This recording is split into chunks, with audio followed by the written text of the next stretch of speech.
Начальник айында эле чыгып коюш. Начальник ай, административный зам по СОП. Сот системасында анын көз карандысыздыгын камтый турган эң негизги шарт бул Бириккен Улуттар Уюму тарабынан көрсөтүлгөн принциптердин түзүлгөндүгү. Биздин мыйзамдар да ага туура келет. Мындан тышкары соттордун адилеттүүлүгү, иштөө шарттарынын талапка ылайык болушунан да көз каранды. Андыктан жергиликтүү соттордун ишмердүүлүгүндө жаңылануулар болуп жаткандыгын биз Ысык Ата райондук сотунан көрө алдык.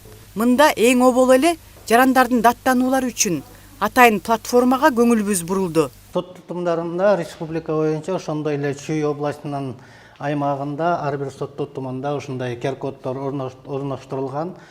Тараптар келип ушул соттун кызматкерлеринин жүрүм турумуна, ишине баа бергенге мүмкүнчүлүк алышат. QR-коду чыкты. Ушул экини мындан ары ар бир суроолор коюлган. Аягында бул сурамжылоо анонимдүү түрдө. Райондук сотто 8 судья бар. Алар жарандардын кылмыш иштери, укук бузуу жана соттук материалдарын карашат. Кайрылгандарга босогодо ар бир судьянын иш тартиби илинген. Төрагасы Ашырбек Курманов жылдан жылга сотко кайрылган адамдардын көбөйүп жаткандыгын белгилейт. Биз былтыр бир 4,5 миңдей иш карасак, быйыл уже 5 миңге чейин иштер жетип калды да. Анан эми иш чындап эле биз судьялар тарабынан көп иштер каралат да. Мисалы үчүн азыр кире берген жакта илинип турат, ошо күнүнө судьялар жарандык иштерден 8, 9, 10 ишке чейин карап калышат. Эртең мененки саат 10дон баштап кечки саат 4-5ке чейин. Эми кылмыш иштер боюнча булар көлөмдүү, булар көп бареки мөөнөттү көп убакыт талап кылат. Алар ошо күнүнө кээде 4 иштен, кээде 3 иш карап калгандары болот да. Соттук иштерди бирдиктүү алып баруу үчүн жана мыйзамдарды туура колдонуу боюнча судьяларга практикалык жардам көрсөтүлүп турат. Сот системасында дагы өзүнүн жаратылыштык бир болот экен. Анткени бир судья адашып калышы мүмкүн. Туура эмес мындай мыйзамды түшүнүп калышы мүмкүн.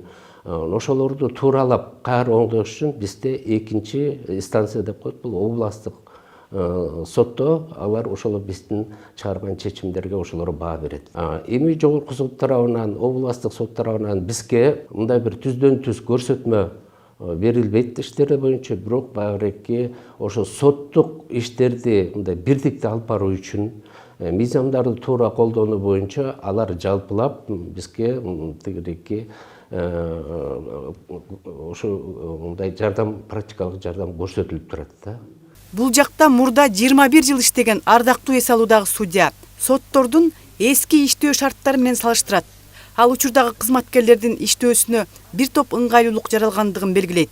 Сотко элдин ишеними да пайда болуп калды дейт. Ошол биз иштеп атканда Ысык Ата сотунда негизи мондай шарт жок болчу ал убакта. Зданиябыз эски. Биз частный квартираларда жүрүп иштечүбүз. Ошолорго көз каранды болуп. Андай айлык аз болчу. Анан эмне өзгөрдү азыр? Мына азыр мондай сонун жерде иштеп атышат. Бул аябай жакшы экен, Абу-Дабидо деген. Себеби элдин нааразычылыгы жок болот экен да өзүмдө. Анан эл өзү да тартиптүү болуп калат экен. Тиги жерде тартылып атам деп, биз учурдагыдай жулунуп, бизде кээде кетип келгендер да болгон. Секретарь, помощник, даже бүт баарысы азыр элди аябай жылуу кабыл алып калышты да. Мен көп байкап жүрөм. Жакшы кабыл алып, сотко кээ бирлери ачууланып келет да, жулунуп келгендер болот. Ошолорго жакшы мамиле жасап койсо эле, алар кичине эмеси жакшылып өзүлөрүн сактап калат экен да. Ысык Ата райондук сотунун имараты бул мурун бала бакча болчу. Ага жайгашкандыктан иштөө шарттары деле талаптарга туура келбеген. Буга байланыштуу мамлекет тарабынан атайын каражат бөлүнүп, 4 кабаттуу имарат салынууда. Ал эл аралык стандарттарга жооп берген заманбап иштөө жайы болуп калмакчы. 2500 квадрат метрден турат. бул имаратта баардыгы ошо эске алынган. Ошо сот отурум залдары, ар бир судьяга өзүнүн сот отуруму залы болот. Андан тышкары соттордун ошо кеңешме бөлмөлөрү жанында. Ошону менен бирге ошо келген жарандардын дагы алардын муктаждыктарын дагы эске алуу менен өзүнчө комнаталар каралган. Элдердин коопсуздугун колдоо иретинде дагы алардын ошо кайсы жерде кармалышат, кандай алып кирилет, ошолордун баардыгы толук каралганда.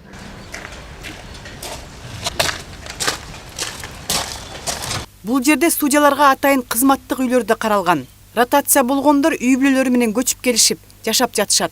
Кант шаарында 3 бөлмөлүү 8 жер там салынган. Бирок алар борбордук жылуулук системасына жана газдаштырууга кошулбай калгандыктан жашоочулар кыйынчылык тартышууда.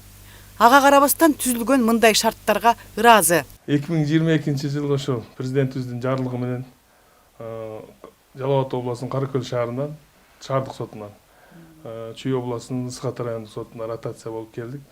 Башта келгенибизде ошо мындай кызматтык үйлөр жок болчу. Квартирада, жеке квартираларда жашадык. Квартиранын акчасын төлөдүк. Ал бир жерде дагы Бишкектеги эле ошо 35-40 миң сомдон экен квартплата. Ошону төлөп жашадык. 2 жыл болду, 2 чыгышта атабыз.